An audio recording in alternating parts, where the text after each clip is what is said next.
Today, the Iraqi parliament met to save the country, but the parliament broke up instead along the same ethnic and religious fault lines that are ripping Iraq apart.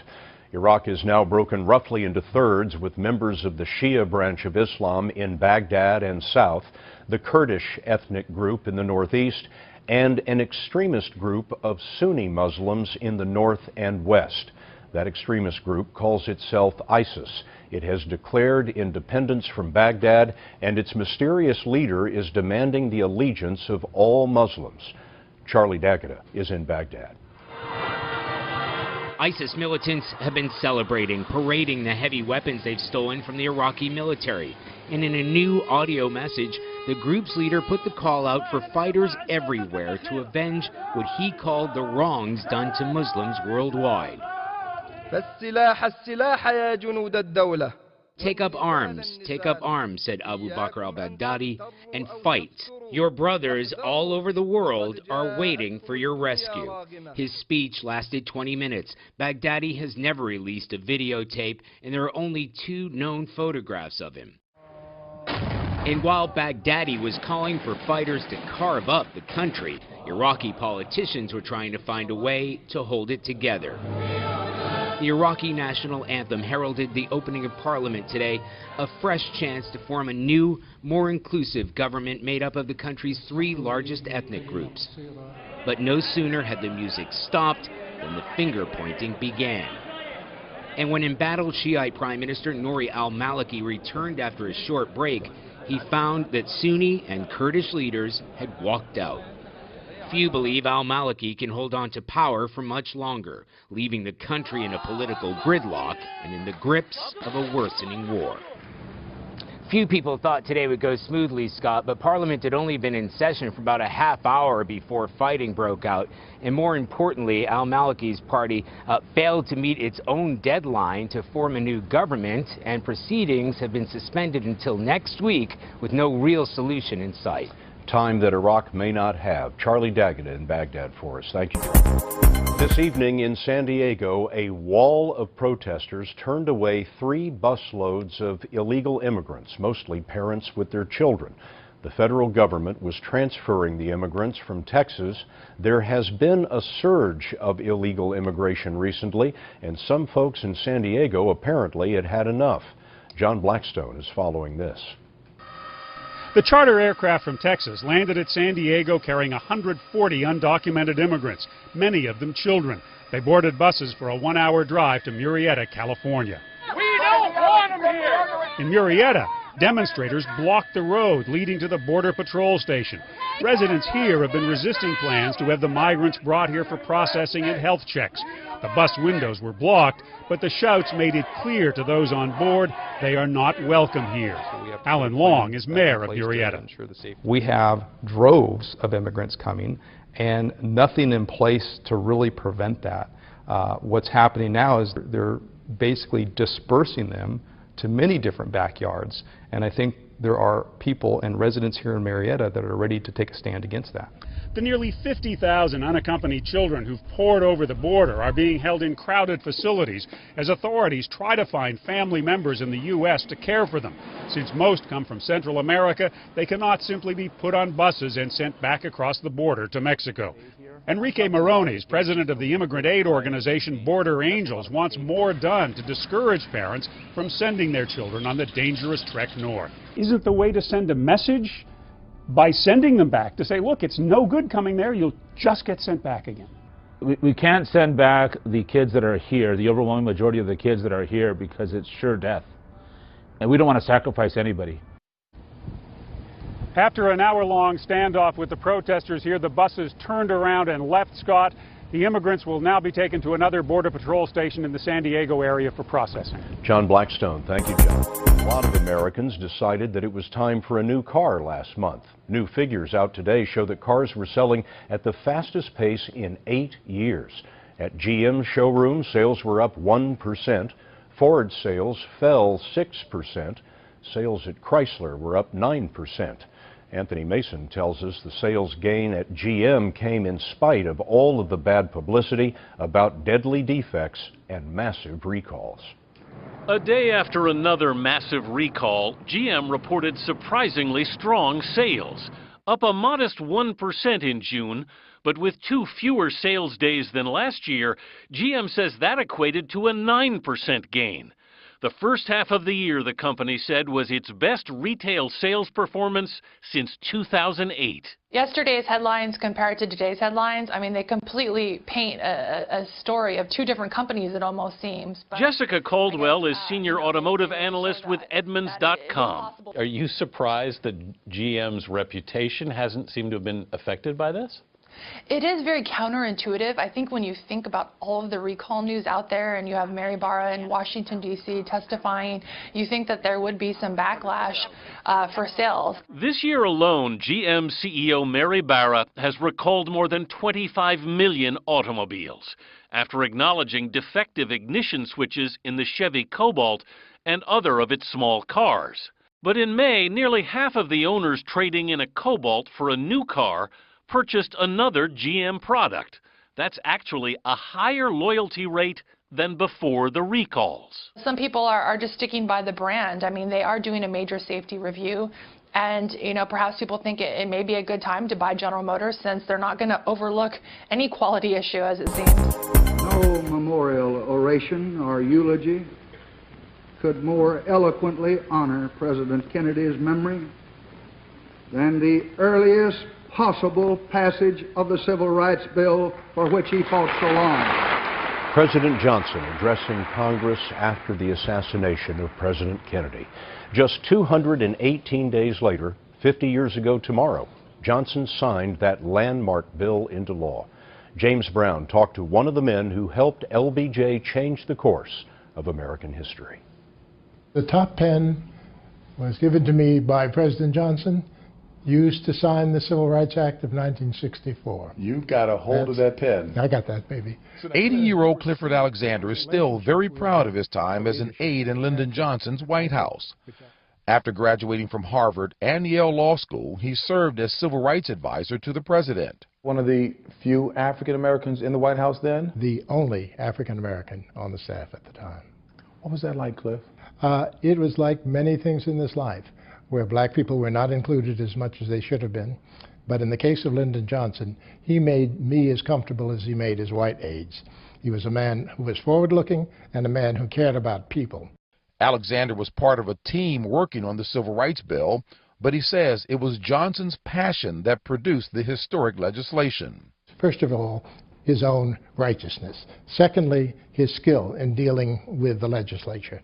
Thirdly, getting the civil rights leadership to come forward and to put pressure on him, on members of Congress, to do something about civil rights. My fellow Americans, I am about to sign into law the Civil Rights Act of 1964.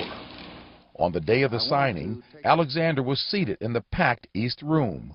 And was there a lot of talk or chatter or loose frivolity or no? There was not a lot of loose frivolity. We had nothing to celebrate. Remember, what we were getting was the act, not the execution of the act. Nobody had gotten hired. Nobody was able to sit at the lunch counter yet. What we now had was protection for those who would keep that away from us as a right. And that was extraordinarily important.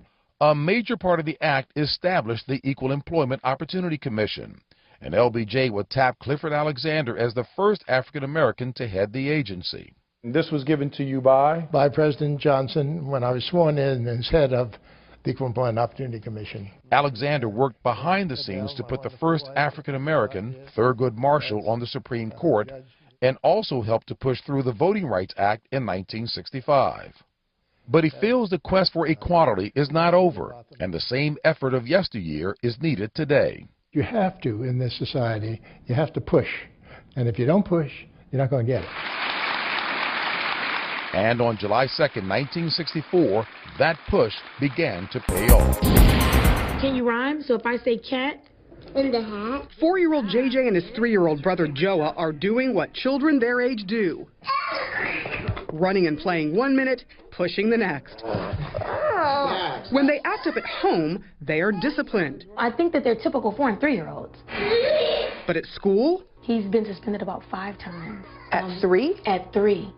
and I can't make this up, I wish I was. He hit one of the teachers on the arm and they sent him home. And they said that they considered that hitting to be a danger to the staff. The most recent report says 7,500 children nationwide were suspended at least once from public preschool. Yes, preschool. The alarming numbers reported by the Department of Education also say black students are being suspended and expelled at a rate 3 times greater than white kids across all grades. We know there is a correlation between doing out-of-school suspensions and expulsions and ultimately locking kids up. For far too many children in communities, the school-to-prison pipeline is real. And the fact that it starts as young as 4, again, simply isn't good enough. In Los Angeles, America's second-largest school district, Superintendent John Dacey finds the trend disturbing. Why are these numbers playing out this way? Ma'am, I think they're the same biases that are in society. And so I think this is a reflection of the growth we have yet to do in this country around these issues. What shocked him? The reason. The majority of suspensions in his district were for something called willful defiance. It was things like failure to do homework, failure to bring your notebook to class. That's not willful defiance, that's adolescence. A year ago, the district became the first in the nation to remove willful defiance as a reason for suspensions, and the numbers have dropped ever since. 3 years ago, there were 19,000 suspensions. This year, 8,000. The teachers' union never took a stance on the issue, with some teachers saying willful defiance has been abused, and others saying it takes an important disciplinary tool away from their classrooms. I teach my kids all the time, education is your passport. Jeanette Powell learned that the hard way. Long before her sons were born, she was labeled a troublemaker. As the daughter of a drug-addicted father, she struggled in school and life. I was expelled from school when I was 3 years old, in preschool. And when I first got the phone call about JJ, I immediately thought back to that. You know, at a young age, I was told that I was a bad kid in school. Jeanette proved them wrong, eventually got her college degree, wrote a book, and became an accomplished public speaker, even giving a TED Talk. Get behind the line. The Powells have worked hard to make a good life for their children. My biggest fear is that they'll be labeled and that they'll believe it.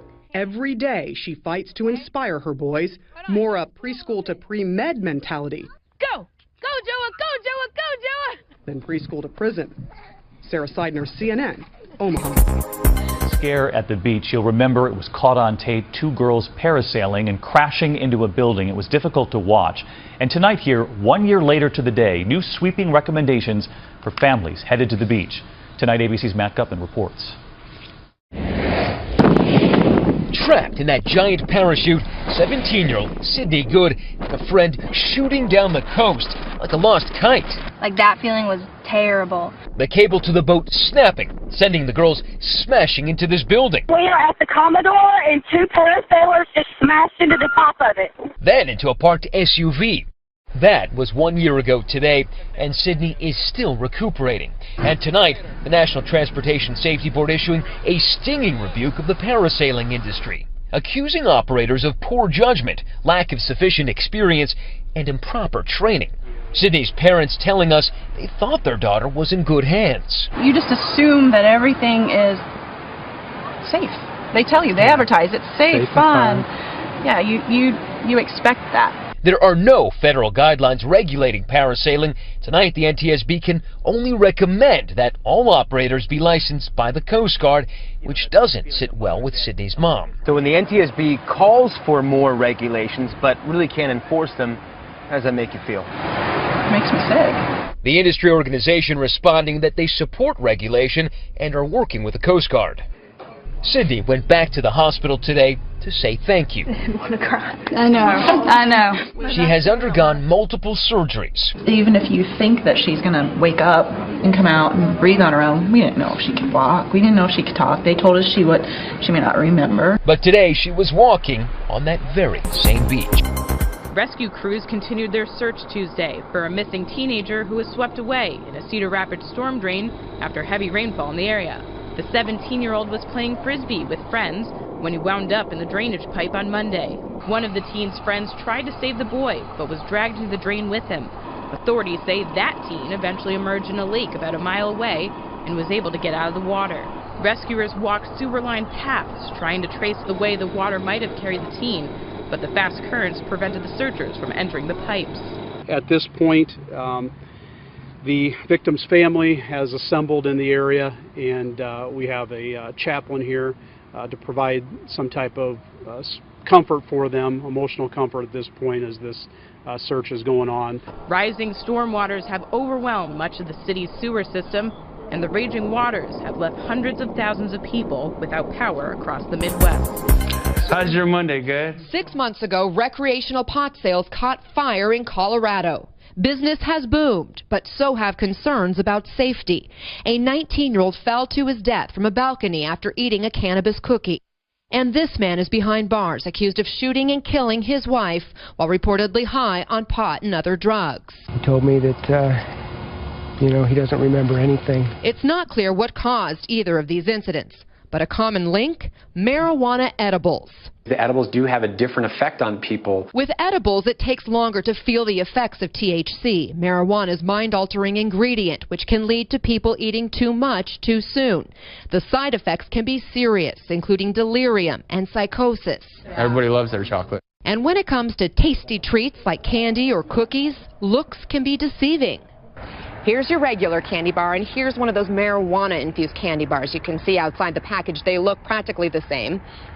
They smell almost the same. A lot of folks might eat one candy bar in one sitting, but that's where people are getting into trouble because this candy bar actually contains 5 doses of edible marijuana. Would the average person know what one dose looks like? We put it to the test using a smaller but even more potent candy bar containing 100 milligrams of THC, what's considered 10 doses of marijuana.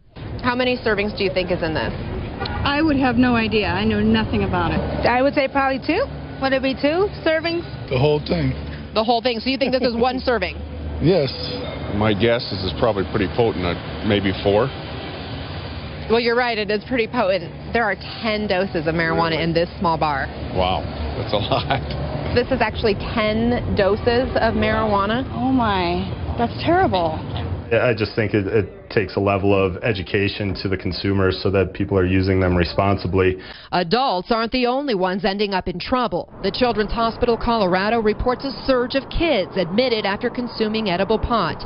They've treated at least 9 children since January, 6 who were critically ill. There's basically 3 doses in them. State regulators are now looking into stricter requirements, including better labeling and no more than 1 dose per package. Until then, industry insiders urge edible enthusiasts to consume with caution. Anna Cabrera joins us now live at a pot dispensary. So, Anna, question is, with the recreational marijuana market growing, are edibles, it's surely not the only concern, is it? Well, Dawn, edibles are the biggest concern right now because there have been those obvious issues that have risen to the surface. But maybe you're wondering about pot-related DUIs or other crimes. We do know that the Colorado State Patrol just started keeping track of those marijuana-specific DUI citations. And so far, month to month, they're seeing about 10 to 15% of total DUIs are indeed marijuana related, so ultimately they're still seeing more people driving under the influence of alcohol. But we do know that police are ticketing a lot of people for getting high in public. That's still something that's against Colorado laws here. And so we know 350 people have been given citations for this just since the beginning of the year in Denver alone. Now, that's still a relatively small number when you consider we're inside a pot dispensary that sees up to 10,000 customers every month, Don. Yeah, I wanted to ask you that question. We see a little snapshot when you do live shots from there, and we see it up on the screen, and you know it's increased by this much. But since you've been there, business, is it booming? Is it steady? It is steady, I guess you could say. You know, when we were doing live shots back at the beginning of the new year, there was this initial rush where we were seeing lines down the block outside marijuana dispensaries. Those long lines are gone, but they're still seeing plenty of people. We're hearing from dispensary owners that, the supply-demand is sort of balancing out, so they see that as a good thing. And again, they aren't short on customers, so it's sort of win-win in their eyes. Today, police in Indiana said 2 people were killed overnight when trees fell on their homes. Severe storms tore through the Midwest. A teenager in Iowa died after being swept into a storm drain. In Chicago, lightning struck the city's tallest building, the Willis Tower. Heavy rain flooded the main highway to O'Hare Airport. Some travelers got out of their cars and had to walk to the terminal. The first tropical storm of the season formed today off the east coast of Florida. This is a satellite picture of Arthur with highest sustained winds of 50 miles an hour.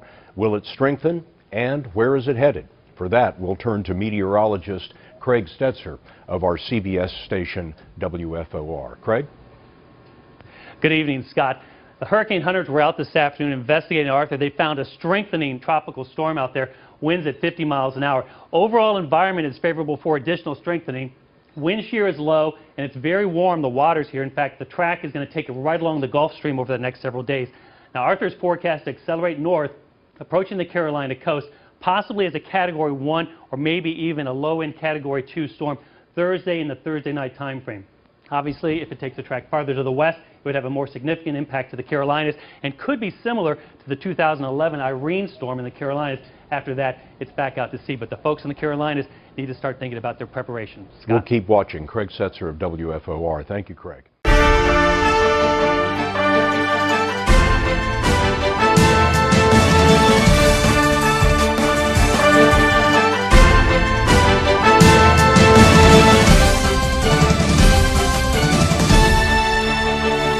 Today, China's military pledged its loyalty to the Communist Party after a former top general became the latest to be kicked out of the party for corruption. China's president is behind this purge, and Seth Doan is in Beijing. The news, 4 top officials removed for taking bribes, was announced on state TV, while the anchor underlined the resolve in the Communist Party's fight against corruption. One of the accused, Xu Taiho, was one of China's top generals. Xu is the highest-level military officer to be investigated since 1949. It's sending shockwaves through the People's Liberation Army. Also charged with accepting bribes, a vice minister for state security, the official in charge of state-owned telecom and mining companies, and a manager of the state-owned oil and gas company. When President Xi Jinping took over last year, he promised to stamp out corrupt officials, from top bureaucrats to low-level clerks.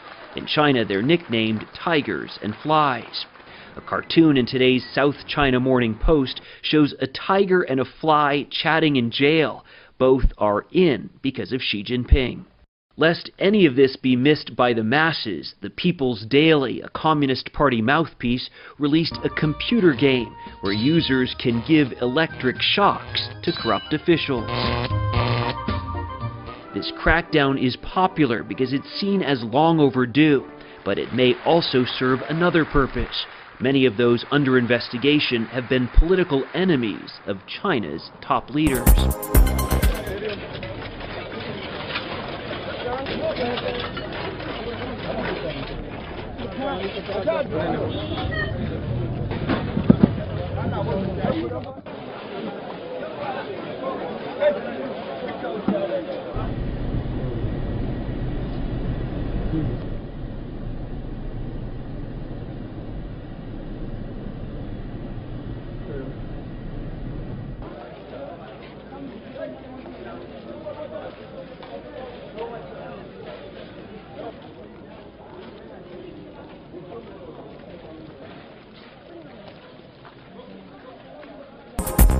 Prime Minister Benjamin Netanyahu again vowed revenge against Palestinian militants for the kidnapping and murder of 3 teenage seminary students.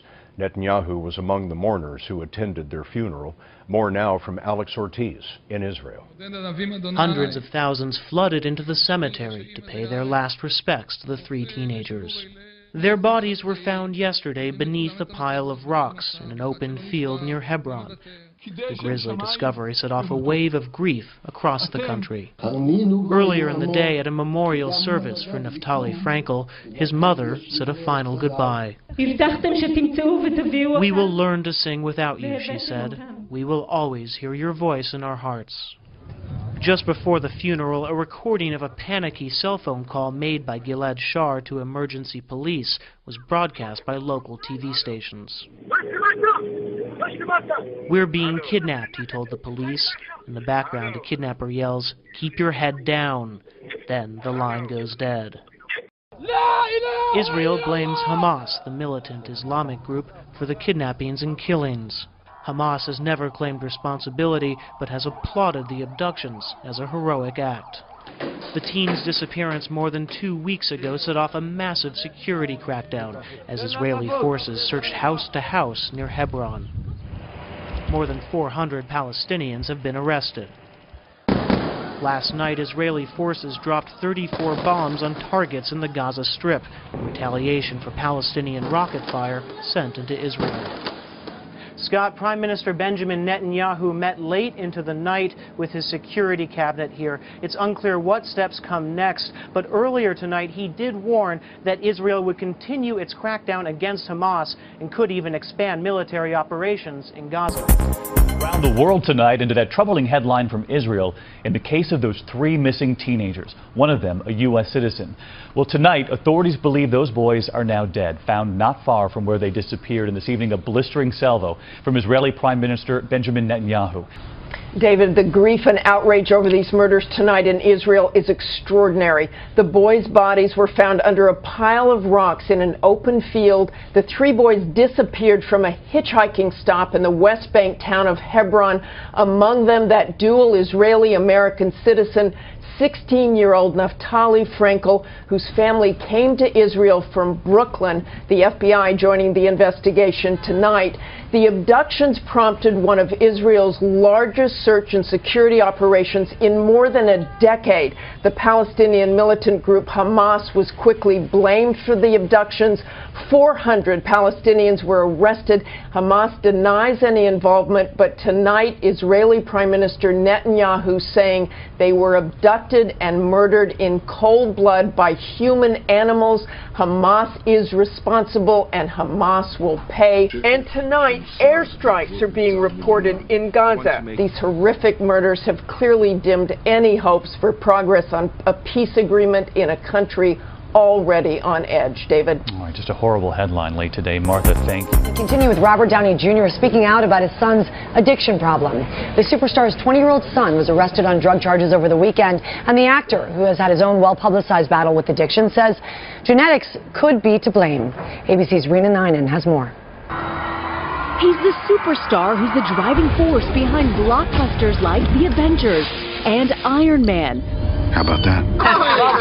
This morning, Robert Downey Jr. is speaking out in support of his son, 20-year-old Indio Downey, released on bail after being arrested in Hollywood Sunday afternoon on suspicion of possession of cocaine and drug paraphernalia. Downey Jr. candidly telling ABC News, unfortunately, there's a genetic component to addiction, and Indio has likely inherited it. Also, there's a lot of family support and understanding, and we're all determined to rally behind him and help him become the man he's capable of being. Downey Jr. has played addicts on the big screen, but off-screen he's been fighting addiction his entire life, saying that for him, addiction started at a very young age. When did you do your first drug? Before I was 8 years old. Addiction is a genetic disorder in the sense of it's a roll of the dice, if you have that genetic component or not, just like blue eyes or green eyes. What Robert Downey Jr. has done in such a beautiful way is to be an example of an addict in recovery. But he's also become the success story for overcoming addiction, opening up to Diane Sawyer in 2004, 2 years into his sobriety. We've known each other for so long, but you've seen the whole thing, and you saw when I was kind of, full of crap back in the cry help days, and I could see in your eyes that you were like, oh, not quite done yet. But to have this feeling of groundedness now and a little humility is really liberating. Now he's hoping to see his son through this dark time he knows so well, telling us, we're grateful to the Sheriff's Department for their intervention and believe Indio can be another recovery success story instead of a cautionary tale.